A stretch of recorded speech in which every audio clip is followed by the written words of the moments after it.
On n'avait pas de moyens, mais après, on était jeunes, on avait plein d'envie. Et dès l'instant qu'on s'éclatait avec le ballon, c'était notre priorité en tout cas. Que ces femmes-là ont un potentiel, un mental, qu'elles se sont forgées, je vais presque dire, de génération en génération. J'entends encore des mecs qui disent « Oh, les gonzesses au rugby, ça va, quoi. » Bon, ça prend de plus en plus à la télé parce que les gens ils se régalent de voir les filles jouer, voilà.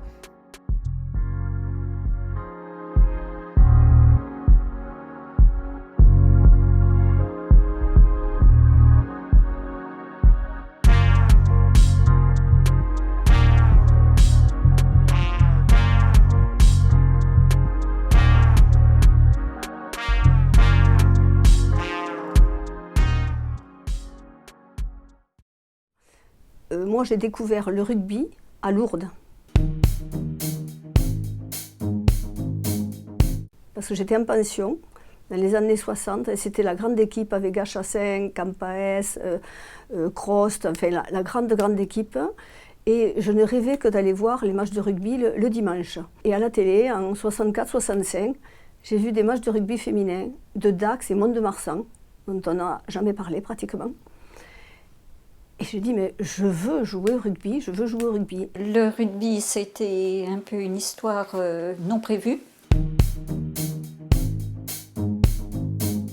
Je faisais de l'athlétisme et qu'à cette époque, quelques équipes de rugby commençaient à se former dans le Lyonnais. Nos entraîneurs masculins ont essayé de monter une équipe en fin de saison. Et comme j'étais sportive, ils sont venus me demander si je voulais bien pratiquer cette activité. Donc je leur ai dit ben, oui, je vais bien essayer, je ne sais pas ce que c'est, mais je veux bien essayer. Et le jour du premier match, l'entraîneur m'a dit bien, tu vas jouer numéro 10, tu vas être capitaine et tu vas botter. J'ai dit oui, monsieur. Et voilà, ma carrière est partie comme cela. Je jouais qu'avec les garçons, je ne savais même pas que le rugby féminin existait. Quelques années plus tard, j'ai fait partie d'une équipe de foot, voilà, qu'on a même joué à haut niveau, en élite à l'époque. Et puis au collège, il y a une équipe qui s'est montée, on est venu me chercher. Je dis mais jouer avec des filles, ça me paraissait un peu surprenant parce que je ne connaissais pas du tout.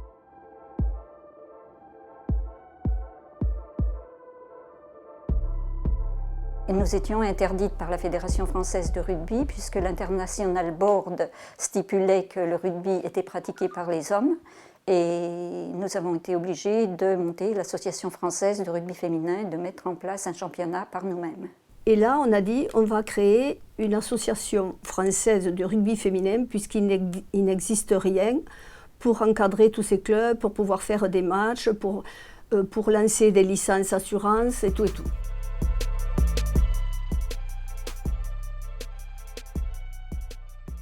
C'est Jean Gachassin qui nous a assurés et qui a monté les premières licences assurances que nous avons eues.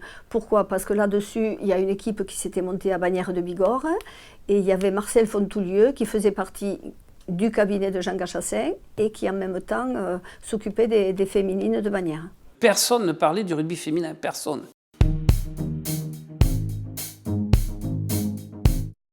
Ni les radios, ni les télés, peut-être un petit encart dans la presse locale des clubs et encore. 3 premières années assez difficiles parce que pour être 15 sur le terrain, ce n'était pas évident.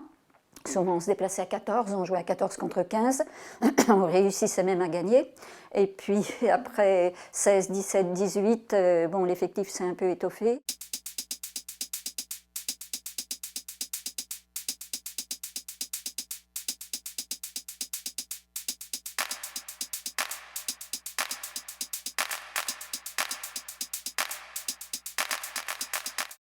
Je pense que le rugby, sport de contact exigeant des qualités d'endurance, de robustesse foncière et de virilité, est contre-indiqué pour les jeunes filles et les femmes pour des raisons physiologiques évidentes.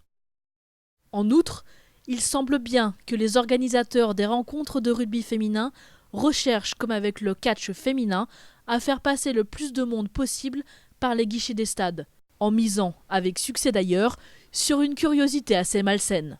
Ça a été un coup d'arrêt énorme au développement Nous sommes passés outre, nous sommes restés 3 équipes, Bourg, Tournu et Toulouse, et nous nous sommes dit, si nous arrêtons, c'est mort, il n'y aura plus jamais de rugby féminin, il faut continuer. Donc nous avons mis le championnat avec ces 3 équipes qui restaient, et petit à petit, les autres équipes sont reparties tout doucement. On s'est dit, ça va tomber. Par contre, on a toujours maintenu ce championnat de France, qui est un grand mot, il y avait peu de clubs à l'époque, pour donner un certain attrait à la compétition. Elles allaient au carton, si je puis dire, parce qu'elles se prenaient des refus, parce qu'on les prenait de haut, parce que des filles jouent au rugby, mais dites donc, voilà, c'est pas fait pour les filles, quoi. Hein. Et ça a été des étapes à la ribambelle. On avait une telle envie d'avancer que pour moi, il n'y avait pas... C'était pas gênant, il fallait aller de l'avant, et petit à petit, on y est quand même arrivé. J'ai découvert une identité de jeu, un jeu très plaisant, une ambiance extraordinaire, puisqu'il y avait les bandas, il y avait les couleurs, il y avait tout ce qui représente le rugby. Toute vérité n'est pas bonne à dire, mais j'ai entendu des hommes en bordure de touche insulter ces jeunes femmes. Pourquoi je ne sais pas, je ne m'imaginais même pas qu'on pouvait parler comme ça à une femme. Vous me disiez tout à l'heure une petite anecdote, votre mari vous a demandé un jour d'arrêter le rugby. Racontez-moi ce qui s'est passé. C'est-à-dire qu'à un moment donné, il m'a dit, tu sais, d'entendre tous ces sarcasmes, une fois marié, bon, tu vas pas continuer à jouer quand même. Alors je lui ai dit, écoute, je vais te faire plaisir, je vais m'arrêter. Et au bout de 3-4 mois, il m'a dit, repars, parce que tu es infernal là. J'en avais trop besoin.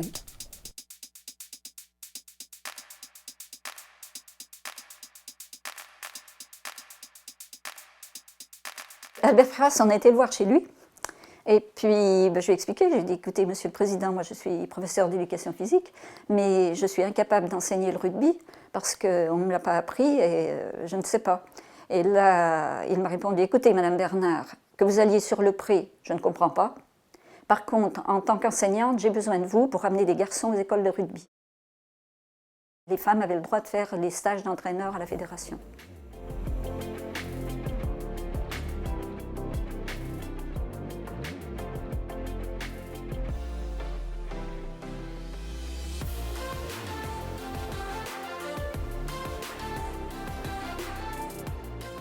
Pour être en équipe de France, les filles prenaient sur leur congé.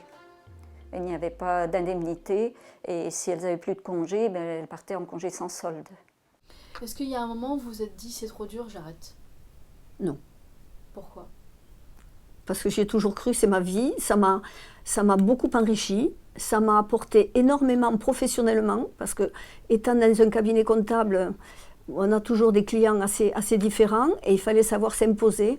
Et c'est le rugby qui m'a permis de m'imposer professionnellement et dans les relations aussi. Alors que j'étais plutôt timide, réservée, ça m'a énormément enrichi.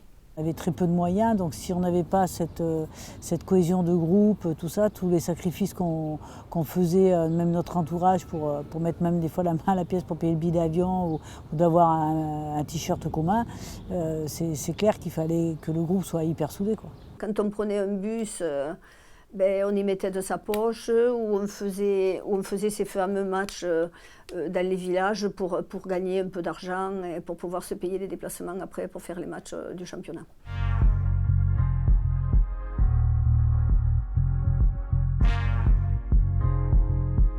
C'était passionnant parce que je me rappelle, les filles elles savaient que le ballon était ovale, c'est tout, quoi.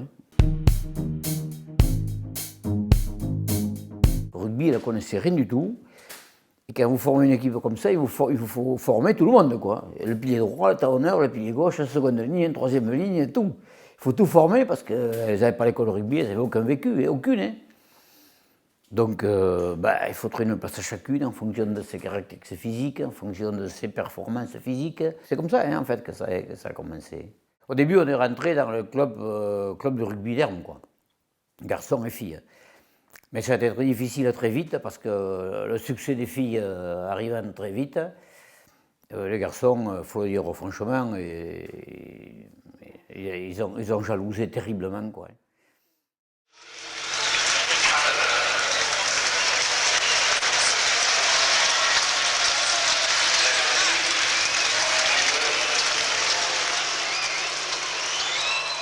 me suis permis d'écrire au président Ferras, qui m'a convoqué et qui m'a dit, écoutez, Madame Bernard, si c'est sportivement valable, on s'occupe de vous. Et donc, nous sommes allés à la première Coupe du Monde. Pour moi, elle laisse des bons et des mauvais souvenirs parce qu'au début, je ne jouais pas, donc jamais j'avais connu ça. Donc ça a été une frustration, sauf le match pour la 3e place où là j'ai joué les Black Ferns, donc c'était juste génial.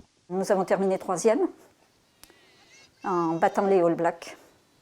Donc, dans un match un peu particulier, non? Dans un match un peu particulier parce que le programme n'avait pas mis le match pour la 3e place. Il n'y avait qu'une finale, 1er, 2e. Et comme les All Blacks avaient perdu contre les États-Unis et nous contre l'Angleterre, entre nous avons décidé de faire ce match de la 3e place. Donc il était amical, il n'était pas officiel.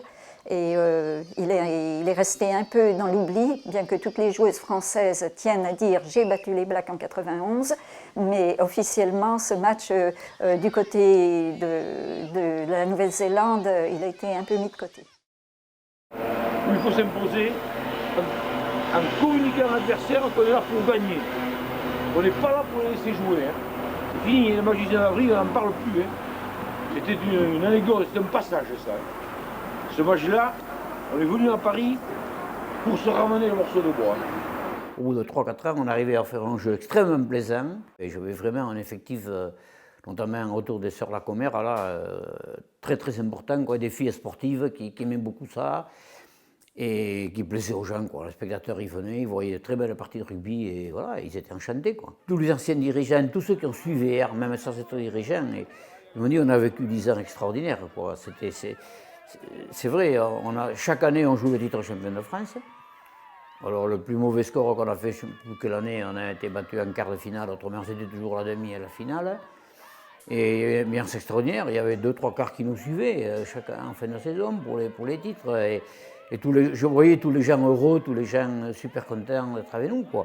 Donc quand on voit ça, on sait que nous-mêmes, on a vécu de très grands moments, mais on a fait vivre de très grands moments à beaucoup de gens aussi. Quand on prend toutes les générations, à chaque fois il y a eu des revendications, il y a des filles qui sont montées au créneau pour faire avancer les choses, pour reconnaître un peu leur statut. On a eu Marie-Georges Buffet qui a fait en sorte que le rugby féminin soit reconnu comme sport de haut niveau, ce qui ne l'était pas avant. Donc ça a quand même été des évolutions qui ont été importantes. Et sur chaque génération, je crois qu'à chaque fois, il y a des gens qui se sont investis, des joueuses pour faire progresser tout ça. Le but, c'est de voir l'équipe actuelle, l'équipe de France, tout ça. Bien sûr qu'on est vraiment ravis, les anciennes, de voir ce développement. On est capable de remplir des stades et qu'au niveau mondial, la pratique féminine, c'est là où il y a le plus de licenciés. Il y a des pays où il n'y a que des femmes qui jouent au rugby, c'est juste génial. Le rugby féminin maintenant, c'est un besoin pour la fédération, pour ses licences, pour la formation, pour les filles. Et puis c'est une image aussi valorisante, vu les résultats de l'équipe de France. Aujourd'hui, on a vraiment la chance d'avoir des joueuses de haut niveau qui sont très déterminées. Je crois que c'est ce qui fait leur force. Elles se définissent des objectifs, elles sont capables de faire beaucoup de sacrifices par rapport à ça. Donc qu'on puisse les aider, les accompagner pour que par la suite ça devienne vraiment des athlètes de haut niveau, qu'on a cherché des titres et qu'après elles puissent s'épanouir dans leur vie professionnelle. On l'a affiché clairement, on veut être championne du monde. On a dit on veut être championne du monde à 15, on veut être championne olympique à 7. On a un projet commun, on travaille dans ce sens-là, le FAV, tout à fait. C'est notre état d'esprit, c'est la fraîcheur, l'enthousiasme. Voilà, quand on est ensemble, on est heureux. Quand on regarde tout ce qui se passe, comment on peut se plaindre? Au contraire, ayons la banane, soyons contents d'être là. Et après, on donne le meilleur nous-mêmes. Après, on peut se faire battre, bien sûr. Les autres ont le droit d'être meilleurs aussi. Mais en tout cas, gardons cet état d'esprit.